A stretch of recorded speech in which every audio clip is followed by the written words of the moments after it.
द्वादशांग निर्वाणी ऐकून अकरांग 14 पूर्व वगैरे किंवा विस्ताराने द्वादशांग ऐकून जी रुची उत्पन्न होते, रुची सम्यक्त्व फल आहे. रुचीचं नाव सम्यक्त्व आहे. संसारिक कार्यासंबंधी पंचेंद्रियाच्या विषयासंबंधी है ना, रुची सोडून आत्मस्वभावासंबंधी रुची जागृत होणं हे सम्यक्त्वाचं लक्षण आहे. आपल्याला रुची कशाची आहे तपासा. म्हणून नाही, आतमध्ये रुची कशाच्या प्रती पडलेली आहे. लौकिक कार्याच्या प्रती पडलेली आहे, विषय कशा याच्या पडलेली आहे, कशा प्रती पडलेली आहे. खानपानाच्या प्रती आपल्याला रुची आहे, आपल्या आत्मस्वभावासंबंधी रुची आहे. रुची सम्यक्त्व फल आहे. रुची पलटली त्याचा मोक्ष मार्ग सुरू होतो. लक्षण सांगितलं त्या ठिकाणी. आपल्याला रुची कशाची आहे, ज्याची रुची असते तिकडे सहज लक्ष जात असतं. रुची असेल ना तिकडे लगेच आपला उपयोग जात असतो. रुची कशाची आहे आपल्याला आतून हे पाहिलं पाहिजे. रुची कशाची आहे, रुची आहे ते अंतरंग कप्प्यामध्ये असते, अभिप्रायामध्ये असते. वरून वचन कायेवरून ते कळत नाही. ज्याची त्याची रुची आपल्याला कळते, कशात रुची आपल्याला अधिक आहे त्या ठिकाणी. अशा प्रकारे द्वादशांग ऐकून ज्याला तत्त्वज्ञानासंबंधी रुची उत्पन्न होते, शुद्ध आत्मतत्वासंबंधी रुची उत्पन्न होते, तो जीव नियमाने पुढं जाऊन आत्मानुभूती करणार आणि सम्यक्दर्शन प्राप्त करणार. अशा प्रकारे द्वादशांग ऐकून ज्याला तत्वरुची जागृत झालेली आहे, ज्याला रुची जागृत झालेली आहे, त्याला त्याच्यासंबंधी पुन्हा पुन्हा विचार आल्याशिवाय राहत नाही. त्याला विस्तार सम्यक्त्व म्हणतात. येथे गोष्ट लक्षात त्या ठिकाणी. रुचीला सम्यक्त्व म्हटलेलं आहे. आपली रुची अनादिकालापासून विपरीत आहे, परद्रव्याच्या प्रती आहे, पंचेंद्रियाच्या विषयाच्या प्रती आहे. येथे गोष्ट लक्षात. कशाच्या प्रती आहे, पंचेंद्रियाच्या विषयाप्रती. रुची कशामध्ये आहे, आतमध्ये पहा. त्याच्या प्रती रुची असेल तिथे समर्पण असतं. जिथं रुची असेल बाकीची कामं टाकून आपण त्या ठिकाणी ते कार्य करणार. सिरियल बघायची रुची लागली आपल्याला एकदा एखादी तर 4 वाजता ती असते सिरियल म्हणल्यानंतर. किती वाजता आपण लगेच तयार, बाकीची कामं सोडून देणार. नंतर स्वयंपाक पाणी. 4 ते 4:30 जाऊन तिथं बसणार. किती महत्त्वाचं काम आलं तरी आहे ना. आणि समजा चुकून एखादं काही अर्जंट काम आलं आणि चुकली सिरियल तर लगेच दुसऱ्याला विचारणार, काल काय झालं, काल काय झालं. हां ते असतं की. पण आणि समजा ते पण चुकलं तर तळतळ लागते. आपलं चुकलं, आपण पाहिलं नाही, तर दुसऱ्याला विचारणार काय होतं, काल काय राहिलं, माझं बघायचं राहिलं त्या ठिकाणी. तसं तत्वासंबंधी रुची, काल काय आलं होतं, काल काय नाही, माझं चुकलं शास्त्र त्या ठिकाणी. अशी रुची अंतरंगातून असं हे वाटलं पाहिजे की आपण चुकलं काहीतरी, आपण लक्षात आलं नाही, आता पुढचं लक्षात येईल की नाही. तरी 1 दिवस पण 5 मिनिट देखील आपलं चुकता कामा नाही. याच्या आधी काय आलं होतं, याच्या आधी काय आलं होतं. अशा प्रकारे जिज्ञासा त्या ठिकाणी. त्याला म्हणायचं रुची त्या ठिकाणी. सांसारिक कार्यासंबंधी या जीवाची किती रुची असते त्या ठिकाणी. विषयासंबंधी किती रुची असते, खानपानासंबंधी किती रुची असते. ते कार्य तो किती काळजीपूर्वक रुचीपूर्वक करतो. ते चुकता कामा नाही, त्याला वेळ होता कामा नाही त्या ठिकाणी. आणि इथं रुचीचा अभाव आहे, त्यामुळे सम्यक्दर्शनाची उत्पत्ती होत नाही. मुळात रुचीचा अभाव आहे, त्यामुळे पुढं जाऊन तो अनुभूती कशी घेईल. अनुभूतीशिवाय सम्यक्दर्शन प्राप्त होत नाही. काही पण करा. किती द्वादशांग जरी वाचले, 11 अंग 9 पूर्व, 14 अंग 11 अंग 9 पूर्व जरी पाठ केले तरी सम्यक्दर्शन उत्पन्न होत नाही. याने केले नाहीत काय. या जीवाने 11 अंग 9 पूर्व पण पाठ केले, नग्न दिगंबर मुनी दीक्षा घेऊन निरतिचार महाव्रताचं पालन पण केलं, परंतु सम्यक दर्शन प्राप्त झालं नाही. कारण सम्यक दर्शन प्राप्तीचे हे दोन्ही पण उपाय नाही. 11 अंग 14 पूर्वाचं ज्ञान केलं, 9 पूर्वाचं ज्ञान केलं आणि मुनिव्रताचं निरतिचार पालन केलं. म्हणजे ज्ञान पण आणि चारित्र्य पण पालन केलं. पण सम्यक्त्वाचा उपाय याच्याहून भिन्न आहे. रुची पलट तर सम्यक दर्शन उत्पन्न होईल. ज्ञान केलं, वाचलं, क्षयोक्षम वाढवला, दुसऱ्याला समजाविलं, पण त्याप्रमाणे सम्यक प्राप्तीचा उपाय समयसरमध्ये काय सांगितलं आहे. स्वानुभूत्याच्या कासते नाही 5व्या गाथेमध्ये सांगितलं ना त्या ठिकाणी. आगमाचं सेवन, युक्तीचं अवलंबन म्हणजे परीक्षा. आगमाचं सेवन त्या ठिकाणी. आगमाला रुचीपूर्वक वाचलं पाहिजे. त्यानंतर युक्तीचं अवलंबन म्हणजे परीक्षा प्रधानी बनून हे असं सांगतायत त्या ठिकाणी. 5वी गाथा त्याच्या टीकेमध्ये आहे असू द्या. त्याच्यामध्ये परंपरा गुरुचा उपदेश, मग आगम सेवन केलं, परीक्षा केली, मग परंपरा गुरुचा उपदेश आणखी तो आगमातच आला ना, तो आगमात आलाच नाही. मग वेगळं का सांगितलं परंपरा गुरु उपदेश? साक्षात गुरु त्या ठिकाणी परमगुरु तर अनंत भगवान आहे, तीर्थंकर भगवान, अपरमगुरु गणधर भगवान आहे. आणि त्या परंपरेने चालत आलेला उपदेश, त्याने उपदेशाची महत्त्व, उपदेशाशिवाय देशनालब्धी प्राप्त होत नाही. ज्ञानीचा अंतरंग अभिप्राय वाचलं ऐकलं याने सम्यक दर्शन प्राप्त होत नाही, वाचलं त्या ठिकाणी सांगितलं याने सम्यक दर्शन प्राप्त होत नाही. ऐकणं, कानाने ऐकणं, गुरुचा उपदेश, देशनालब्धीमध्ये ऐकण्याची महत्त्व आहे. त्या ठिकाणी ज्ञानीची देशना, कोणाची देशना? ज्ञानीची देशना है ना. ज्ञानी की वाणी सुनते हैं जो प्राणी, ज्ञानी की वाणी सुनते हैं जो प्राणी, मिटती है नादानी, नहीं होती भव में हानी, कहती है जिनवाणी. देशनालब्धीला फार महत्त्व आहे.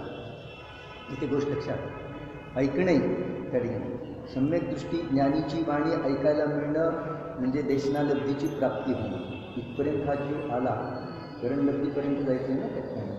आणि नंतर चौथी गोष्ट अनुभूती. स्वयं आतमध्ये संपूर्ण जिनागम आहे, बाहेरच्या क्रियेने धर्म होत नाही. त्या ठिकाणी वाचलं वगैरे पाठ केलं त्याने धर्म होत नाही. अनुभूतीशिवाय धर्म प्रगट होत नाही.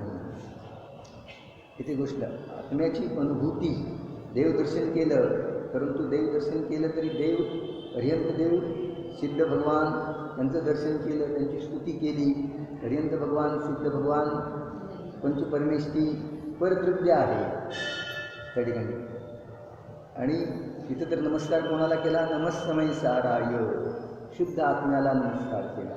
शुद्ध आत्म्याला जाणण्यामध्ये पंचपरमेष्ठी निमित्त आहे, त्यांचा उपदेश निमित्त आहे, सिद्ध भगवान निमित्त आहे.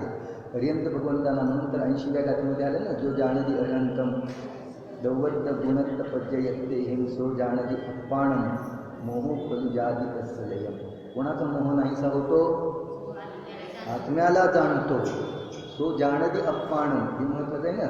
अर्यंत भगवंताला जाणणे ही पहिली प्रक्रिया. पहिल्यांदा विकल्पात्मक अर्यंत भगवंताचे द्रव्य गुण पर्यायाला जाणे, त्याप्रमाणे भेदात्मक आपल्या द्रव्यगुण पर्यायाला जाणे, आणि त्यानंतर भेदस्वरूप विकल्पात्मक आपल्या द्रव्यगुण पर्यायाला जाणून पुन्हा आपलं ज्ञान स्वसन्मुख करून, आपली ज्ञान पर्याय स्वसन्मुख करून आपलं द्रव्य कसं आहे, अर्यंत भगवंताप्रमाणे कसं आहे, सिद्ध भगवंताप्रमाणे कसं आहे, याप्रमाणे अंतर्मुख होऊन अनुभवन करे, निर्णय करे त्या ठिकाणी, तर मोह नाहीसा होईल.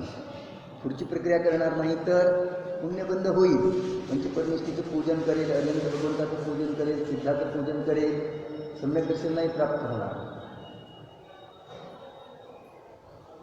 काय प्राप्त होईल? पुण्य प्राप्त होईल. पुण्य प्राप्त करण्याचा तो उपाय आहे. सम्यक दर्शन प्राप्त करण्याचा उपाय अनुभूती. त्याप्रमाणे आपला आत्मा आहे तसं आतमध्ये उतरून अनुभवन करेल तर सम्यक दर्शनाची प्राप्ती होईल. पुण्याच्या कार्यामध्ये जर अडकेल तर सम्यक दर्शन प्राप्त होत नाही. याच्यामध्ये आलं 15वा आणि 16वा श्लोक योगसारमध्ये.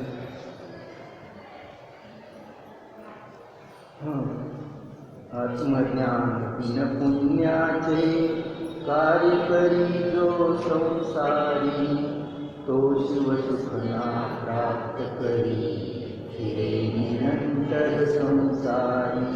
आत्मज्ञान बिन पुण्याचे कार्य करी जो संसारी.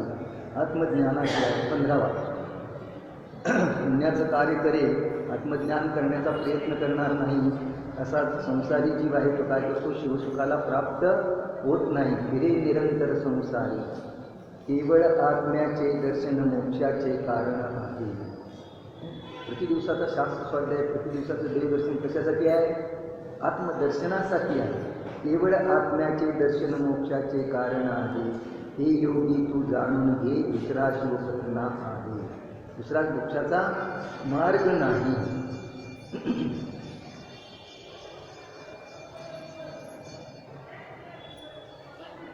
19वा पण आहे. जिनेश्वराच्या स्मरणाने चिंतन अनंत ध्यानाने परमात्म्याचे पद मिळते परमशुद्ध परिणामाने. जिनेश्वराचं दर्शन केलं, चिंतन केलं, आत्म्याचं ध्यान, परमात्म्याचे पद. पुढच्या याच्यामध्ये सांगितले शुद्धात्मा आणि परमात्मा भेदने किंचित दोघात. 19वा संबंध 20वा श्लोक सांगितलेला आहे ना त्या ठिकाणी. जिनेश्वर भगवान आणि आपल्यामध्ये किंचित देखील फरक नाही अशा प्रकारचं अनुभवन करेल तर सम्यक दर्शनाची प्राप्ती होईल. अनुभवन त्या ठिकाणी जिनेंद्र भगवंताचं जसं द्रव्य आहे त्याप्रमाणे माझं पण द्रव्य आहे अशा प्रकारे स्वसन्मुख होऊन आत्मानुभूती करेल तर सम्यक दर्शनाची प्राप्ती होईल.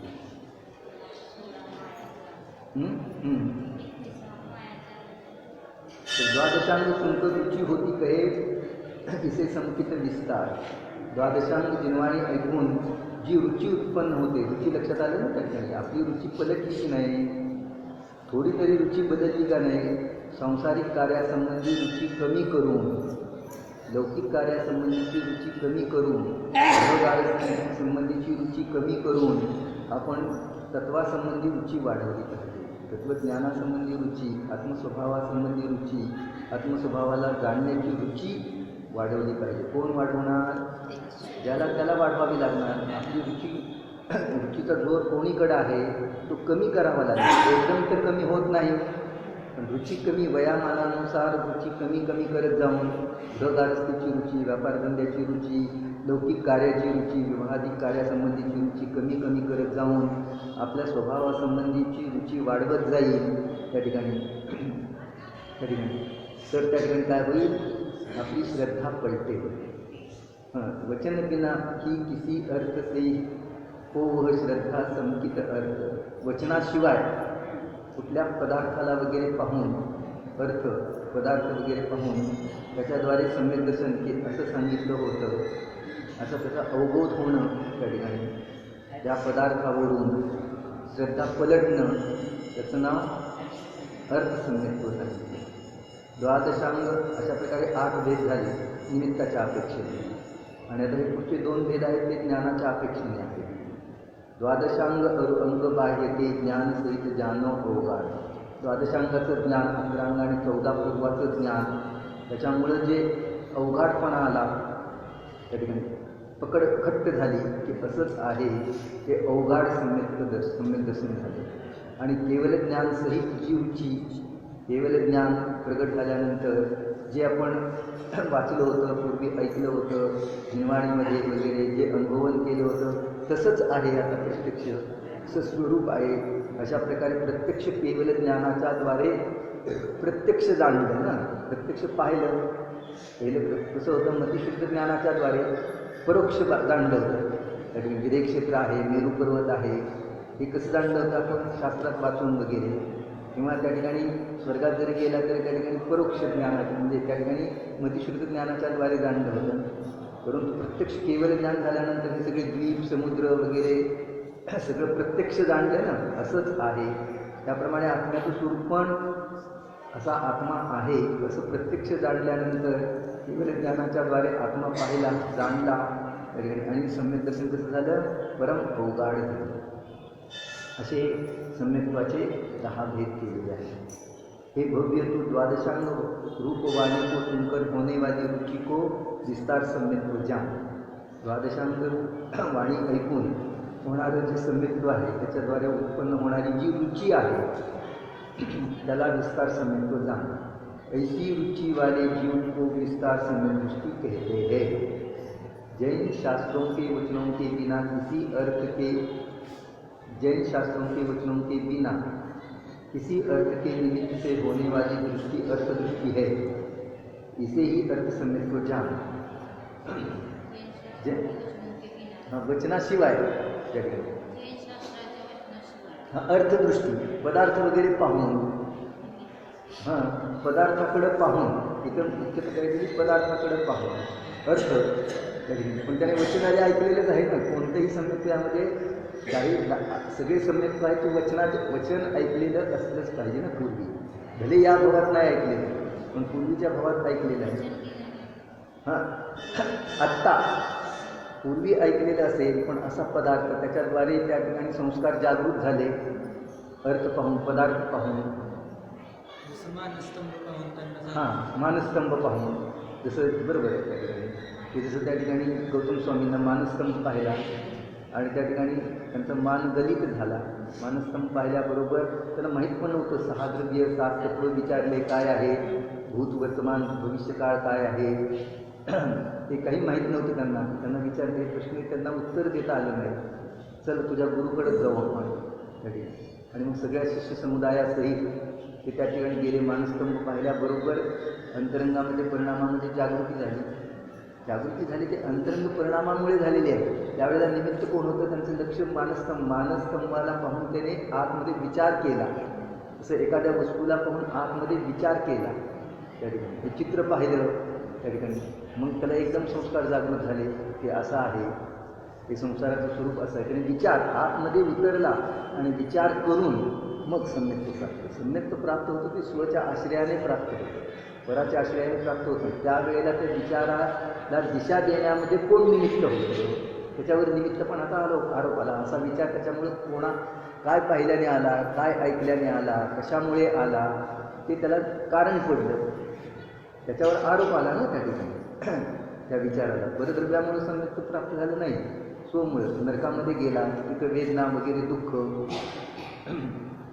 तिथलं वातावरण वगैरे, कुठून ह्या वेदना आल्या, इतक्या तीव्र वेदना, वचन ऐकायला मिळालेलं नाही, पण या वेदना कुठून येत आहे, या वेदना काय येत आहे, अशा प्रकारे विचार करू लागला आणि अंतर्मुख झाला आणि आपल्या आत्म्याचं स्वरूप जाणलं. आत्मा तर वेदनेने रहित आहे, या वेदना कुठून येत आहेत, आपण पूर्वी कुठले परिणाम केले होते, तसं आत्ता पण हे दुःख वगैरे येत आहे, तीव्र दुःख वगैरे आलं, वेदना व्हायला लागल्या, ताप वाटायला लागला आणि विचार करू लागला हे येतंय कुठून, आपल्यालाच का होत आहे, दुसऱ्याला का होत नाही, म्हणजे आपण असे परिणाम केले असले पाहिजे, कसे परिणाम केले असतील, ते परिणाम काय आहे, आपली वस्तू काय आहे, अशा प्रकारे भेदविज्ञान करेल त्या ठिकाणी आणि आपल्या वस्तुस्वरूपाला जाणे त्या ठिकाणी. हे परिणाम भिन्न आहेत, आपण भिन्न आहोत, अशा प्रकारे निर्णय करेल. ह्या वेदना थोड्या काळ राहणाऱ्या आहेत आणि हे दुःख, हे संकट कायमी राहणारं नाही, आपण तर त्याची जाणणारे आहोत. आपण जे परिणाम केले होते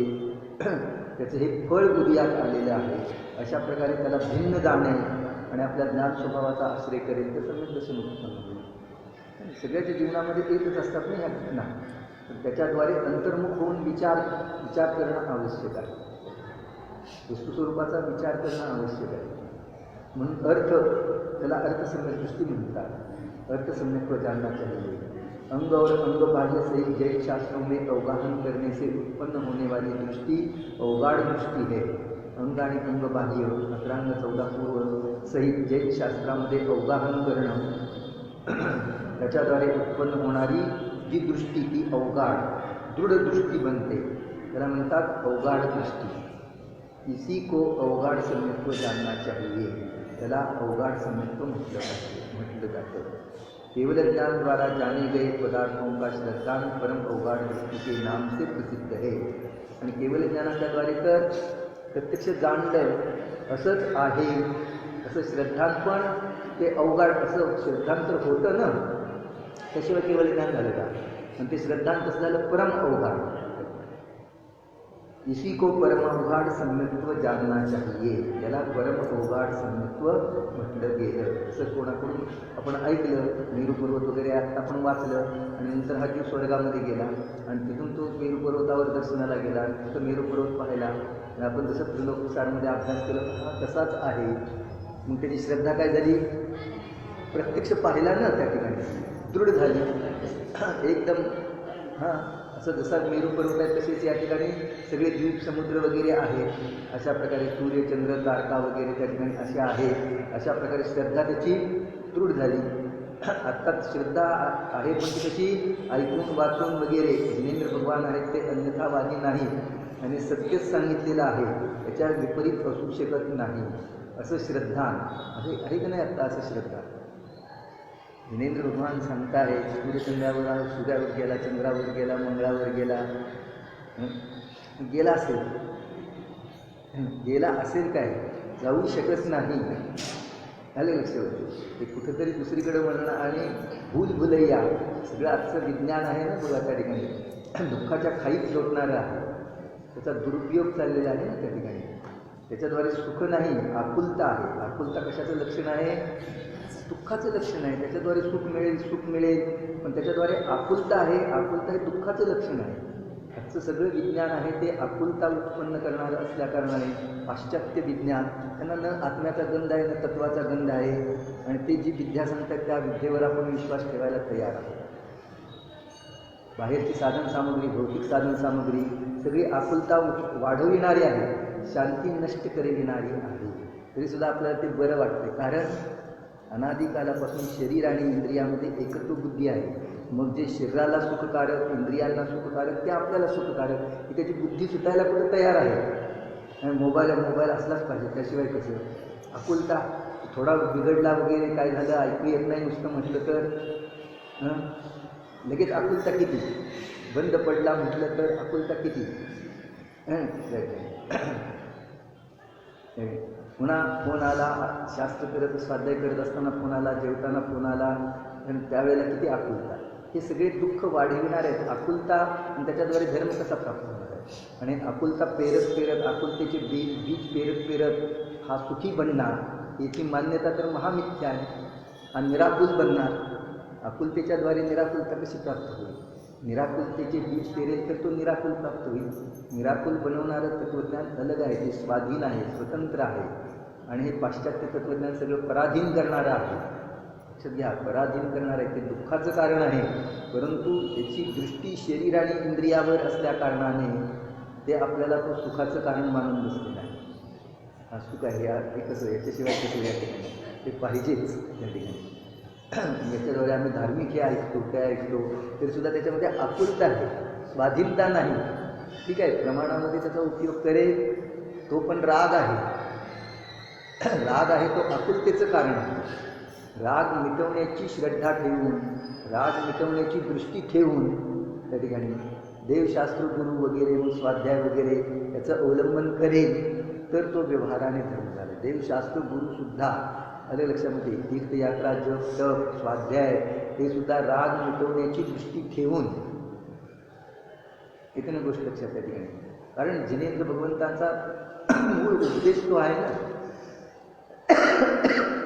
जिनेंद्र भगवंताचा मूळ उपदेश काय? जिनेंद्र भगवंताची आज्ञा मानतो तो जय. हे तर आपण पाहिलं होतं काही.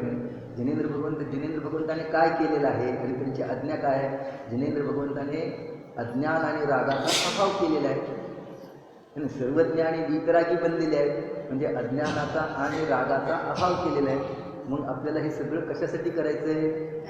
अज्ञानाचा आणि रागाचा अभाव करण्यासाठी. त्याची जर दृष्टी मुळात असेल, ती दृष्टी ठेवून जर हे कार्य करेल तर त्याला व्यवहार म्हटलं जाईल. अन्यथा ही दृष्टीच नसेल मुळामध्ये तर त्याला व्यवहार ही संज्ञा पण लागू होत नाही. पूजन पण करेल पण ती रूढीनं करेल, परंपरेने करेल, पुण्य मिळावं म्हणून करेल, सगळ्या प्रयोजनामध्ये पण चूक झाली.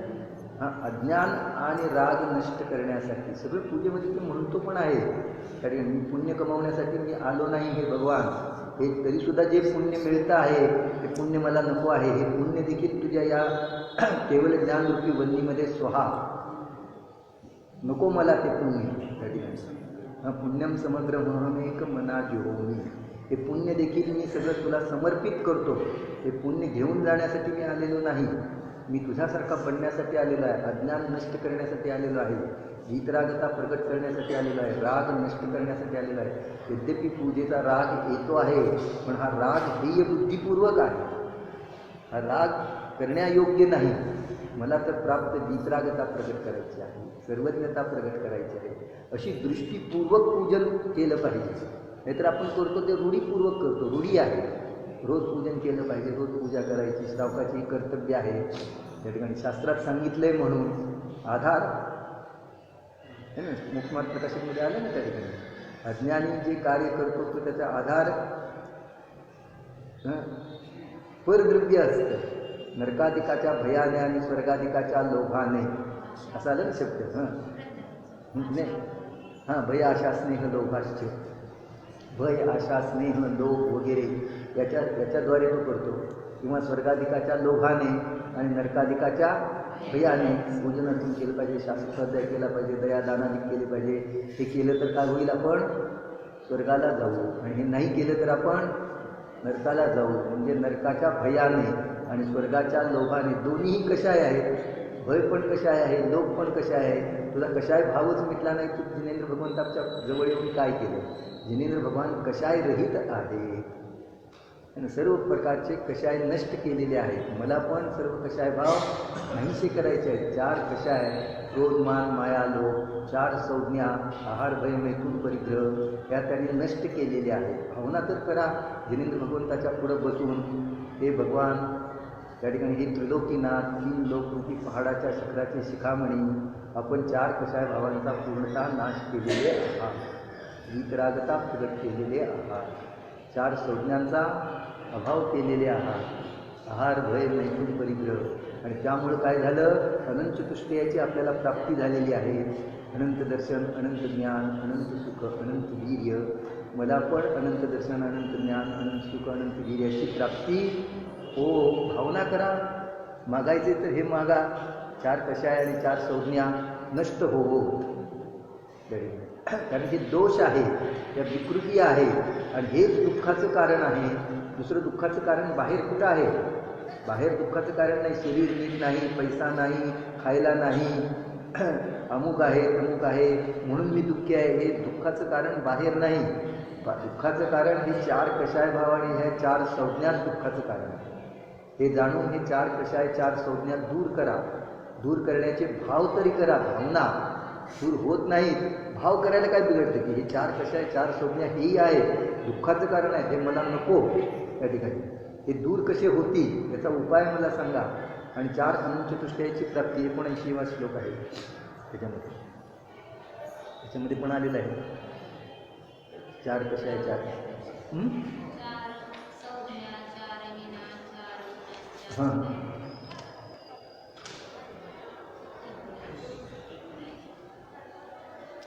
79 कशाय संज्ञा 4 विना 4 गुणांच्या आज्ञात लीन होती जीवातू पावन होशील जगतात. याच्यामध्ये तू लीन होशील तर या जगामध्ये तू पावन होशील, पवित्र होशील. आत्मा क्रोधादी 4 कशाय, तसेच आहार, भय, मैथुन तथा परिग्रह या 4 संज्ञांनी रहित आहे. आणि आत्मा दर्शन, ज्ञान, सुख, वीर्य गुणाने सहित सांगितला गेला आहे. हे जीव आत्म्याचे तू असे सतत मनन चिंतन कर. मंदिरात आल्यापुरतं नाही, सतत सांगितलं इथं तर. असं तू आत्म्याचं सतत चिंतन कर की मी 4 कशायाने रहित आहे, 4 संज्ञेने रहित आहे, 4 अनंत चतुष्टयाने सहित आहे. अशा प्रकारे तू सतत चिंतन कर. त्यामुळे तू परमपवित्र होशील. त्याच्यामुळे तू काय होशील, परमपवित्र होशील. परमपवित्र होणं म्हणजेच धर्म. आत्मा क्रोधादी 4 कशाय, तसेच आहार, भय, मैथुन व परिग्रह संज्ञाने रहित आहे. आणि आत्मा दर्शन, ज्ञान, सुख, वीर्य गुणाने सहित सांगितला गेला आहे. हे जीव आत्म्याचे तू असे सतत चिंतन मनन कर. आत्म्याचे प्रत्येक सतत तू चिंतन मनन कर. त्यामुळे तू परमपवित्र होशील. त्यामुळे तू परम पवित्र होशील. असं चिंतन करण्यामध्ये कोण आडकाठी करू शकतो. तरी कितीही काम उद्योग असेल तर त्याच्यामध्ये देखील चिंतन कर. मन आपलं मनामध्ये आपण चिंतन करू शकतो.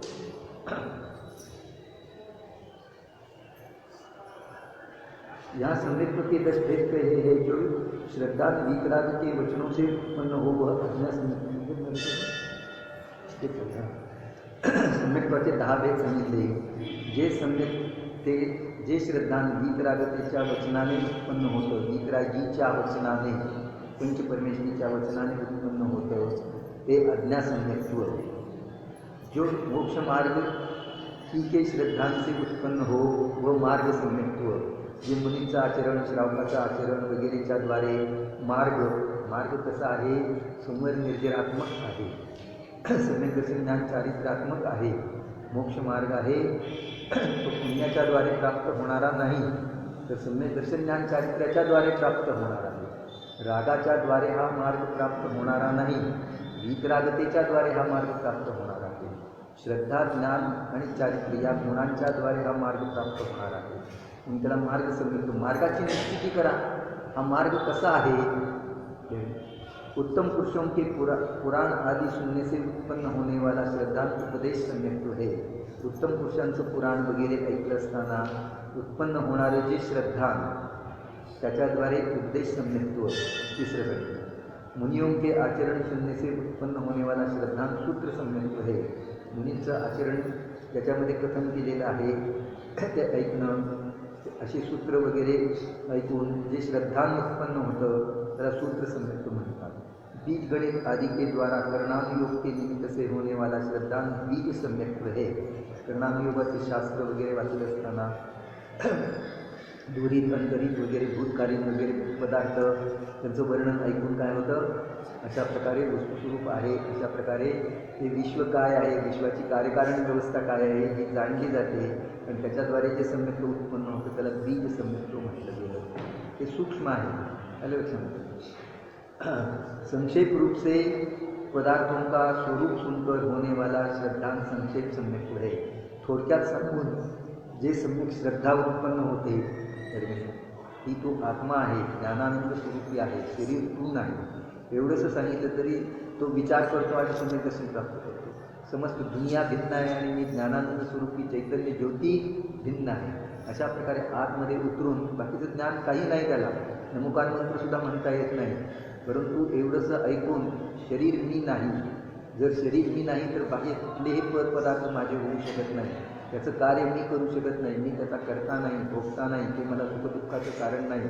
आपली वस्तू या सर्व पदार्थापासून एकदम भिन्न निराळी आहे. अशा प्रकारे निर्णय करेल तर त्याला काय होतं, संक्षेप सम्यक्त्व. थोडक्यात एवढा विचार करायला तर एवढी बुद्धी आहे ना आपल्याला.